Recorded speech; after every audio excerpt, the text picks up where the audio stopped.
தேசிய குழந்தை தொழிலாளர் ஒழிப்பு திட்டத்தின் கீழ் பாக்கு உடைக்கும் தொழிலில் ஈடுபட்டு மீட்கப்பட்ட அசாம் மாநில குழந்தைகள் தமிழ் மொழியில் ஆர்வமுடன் கல்வி கற்கின்றனர்.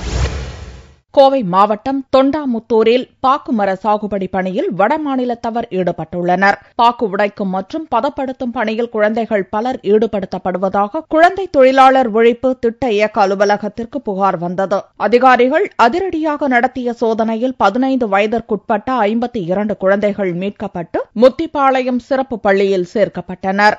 தேசிய குழந்தை தொழிலாளர் முறை அகற்றும் திட்டத்தின் மூலம் கோவை மாவட்டம் தொண்டாமுத்தூர் பகுதியிலே பாக்கு உடைக்கும் தொழிலில் ஈடுபட்டிருந்த குழந்தைகளை எல்லாம் மீட்டு அஸ்ஸாம் மாநிலத்தைச் சேர்ந்த அந்த குழந்தைகளுக்கு நம்முடைய குழந்தை தொழிலாளர் திட்டத்தின் மூலமாக சிறப்பு பயிற்சி மையம் ஏற்படுத்தப்பட்டு அந்த மையத்திலே குழந்தைகள் தொடர்ந்து கல்வி பெறுவதற்கான ஏற்பாடுகள் செய்துள்ளோம்.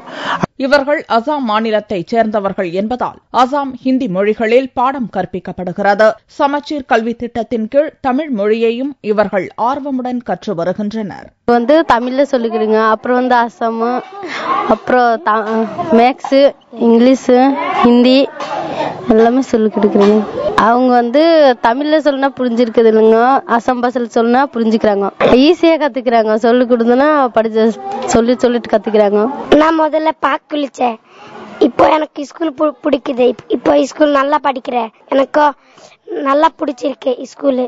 தாய்மொழியில் கல்வி கற்பதில் ஆர்வம் காட்டியுள்ள இக்குழந்தை தொழிலாளர்கள் தமிழ் மொழிக்கும் முக்கியத்துவம் கொடுத்துள்ளது வியப்பளிக்கிறது.